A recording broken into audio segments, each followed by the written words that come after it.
Celebrate our work as readers this summer by reading our final book together. This book is about someone who loved words and books so much he dedicated his life to writing. The title of the book we are going to be reading today is Pablo Neruda, Poet of the People. I want you to think about the subtitle. What do you think it means to be a poet of the people? Then, look carefully at the front cover and the back cover. What do you notice?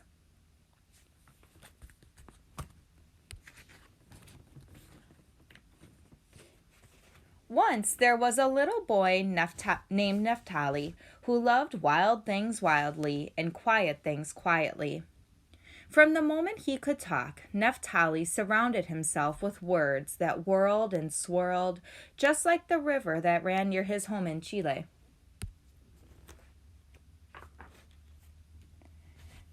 Naphtali loved to play in the forest, ride horseback, and swim in the river with his friends.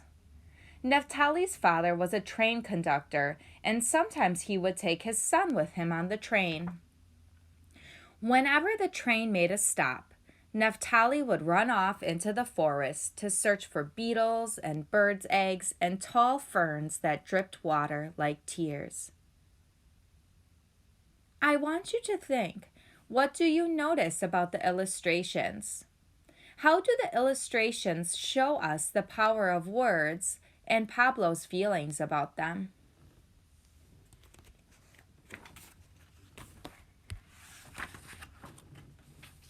Naphtali wasn't very good at soccer or at throwing acorns like his friends, but he loved to read and discover magic between the pages of books. A very special teacher named Gabriela Mistral gave him wonderful books from faraway places, and Naphtali decided he wanted to be a writer too. When he was a teenager, Naphtali changed his name to Pablo Neruda and began publishing his poems. He always wrote in green ink, the color of the ferns in the forest and the grass beneath his feet. Pablo moved to the big city of Santiago and met other writers. Together, Pablo and his friends walked the streets wearing great black capes and tall hats. They talked about books and shared their poems with all who would listen. It seems as though Pablo Neruda followed his own path. How do you think books and words helped him to be courageous and confident?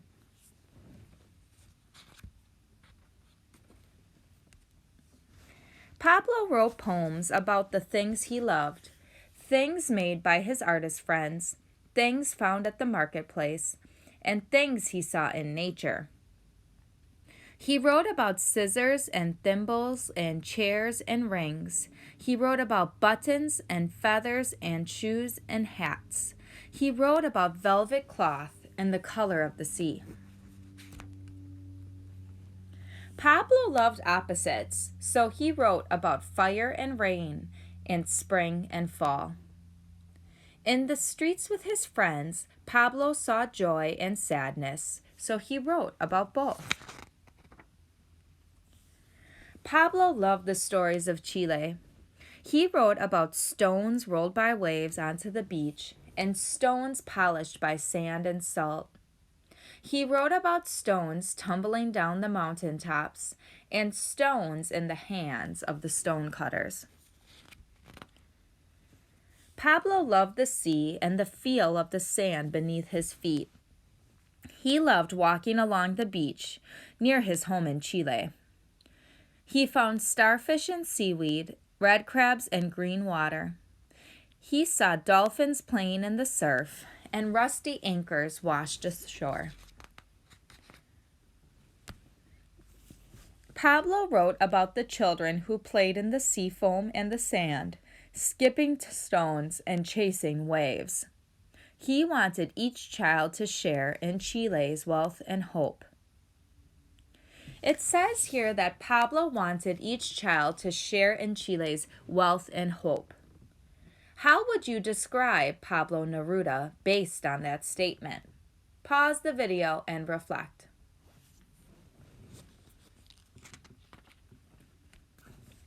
Pablo had many homes. One was in Spain, half a world away. This home was called the House of Flowers because of the red flowers blooming from every corner. The House of Flowers was always filled with dogs and people young and old.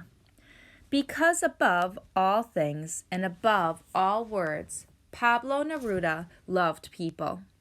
He loved mothers and fathers, poets and artists, children and neighbors, and his many friends around the world.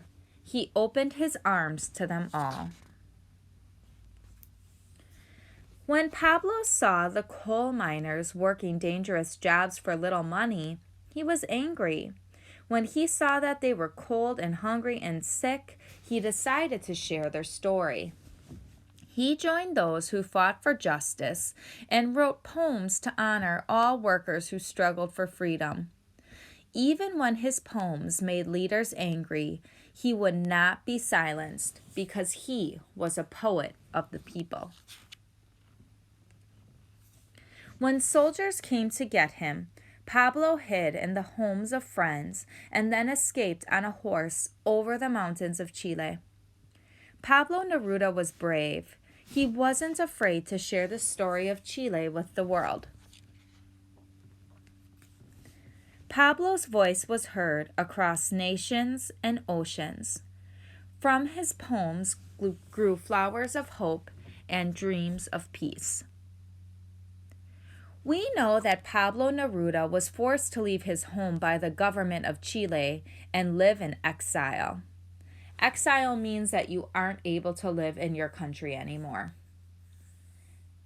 If that's the case, how do you think Pablo Neruda's voice was heard across nations and oceans? Pause the video and reflect.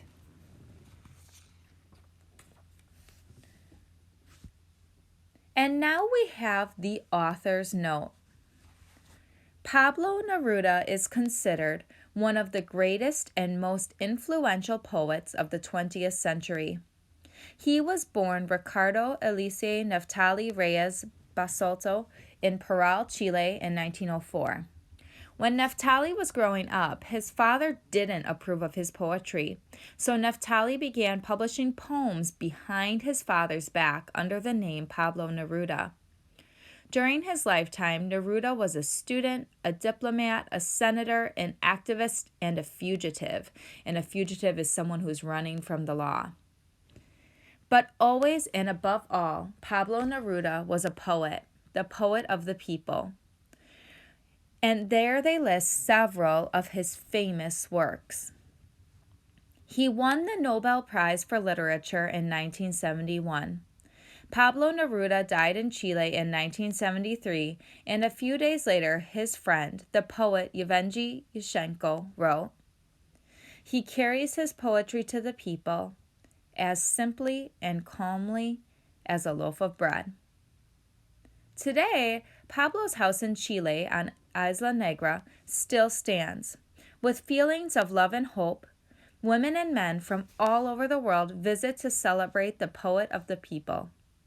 Each time we read one of Pablo's poems, he is with us, inspiring us to love and to make our voices heard. So here the author says that Pablo Neruda was one of the greatest and most influential poets. How does a writer have the power to influence many other people? We'll discuss during our Zoom today.